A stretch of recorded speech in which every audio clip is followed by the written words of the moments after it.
But first, a resounding win for Roger Cook's Labor government over the weekend. Its second highest vote in history, only beaten by Mark McGowan's COVID landslide in 2021. While there was a 17% swing away from the government, this was of little benefit to the opposition, most of those votes going to independents and minor parties. In Canberra, the PM and ministers were more than happy to claim the win, but will this actually have any bearing on the upcoming federal campaign? Joining me now to discuss this, Redbridge Group Director, Cos Samaras. Cos, welcome. Thank you for your time. A lot of crowing in Canberra, as I said, about that result on Saturday night, but how much of this is relevant federally?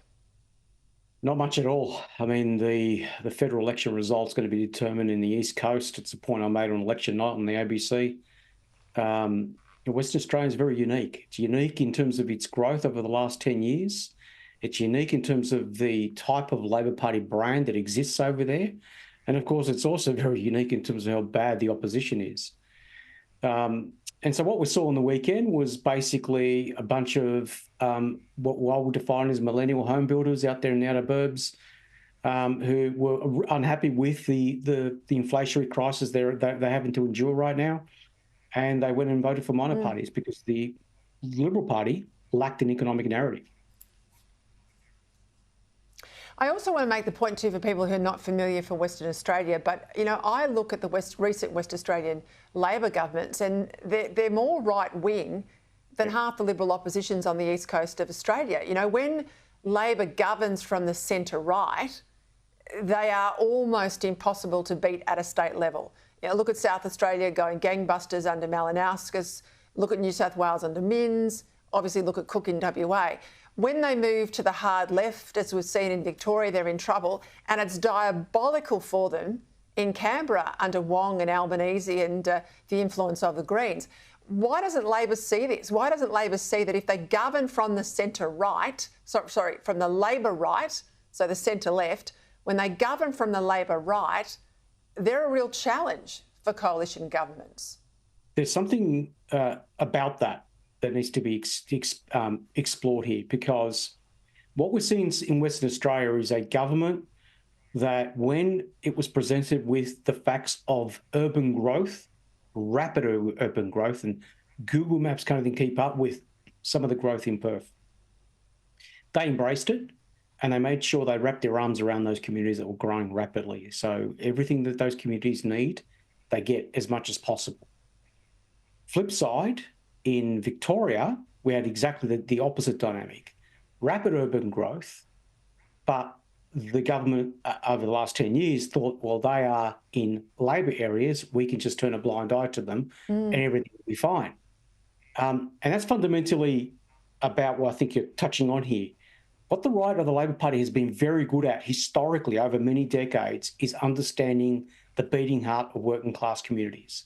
And what the left has been very poor at, particularly over the last 20 years, is exactly that. So that's what we're basically seeing here. And how it manifests in government priorities in taking care of working class people. You're not wrong. The Labor left is really good at the people that wear the Che Guevara T-shirt, but they're hopeless at someone with a couple of kids trying to pay a mortgage out in places that they don't even want to live in, right? A lot of these Labor MPs hold these safe Labor seats, but they live a long, long away from their constituents. When we spoke last time, you had a tracking poll that looked at a whole lot of key voter concerns, broken down by issues. Cost of living and daylight, obviously at the top. But something that's moved up pretty hard and fast is crime and public safety. Now, given this is a huge issue in Victoria, we know it's an issue in parts of Queensland as well. Is this going to have much bearing, do you think, on the federal vote? I think the only way it interacts with the federal politics is issues around national security. Now, whether that's in relation to some of the homegrown terrorism that we're seeing occur, particularly with regards to the fire bombings of synagogues in this country, and how governments respond to that, I think that's where it will intersect. But I think that's about it. I think, look, the next election is going to be about who's got the best economic plan and who do these voters in the outer suburbs believe is best placed to represent them in the coming years. And that is for a lot of these voters, that is a future which they consider very uncertain and with a lot of pessimism. I'll ask a question I put to Chris Ullman a moment ago. With this extra time, with now a confirmation of a May election, is the extra time going to help the Prime Minister or work against him? Well, let's look back how they were building up to this weekend, because we all expected he was going to call it either yesterday or today. We had an interest rate cut. We then had the Whyalla bailout, which is very popular amongst the very communities we've just been talking about. And then we had the Medicare announcement.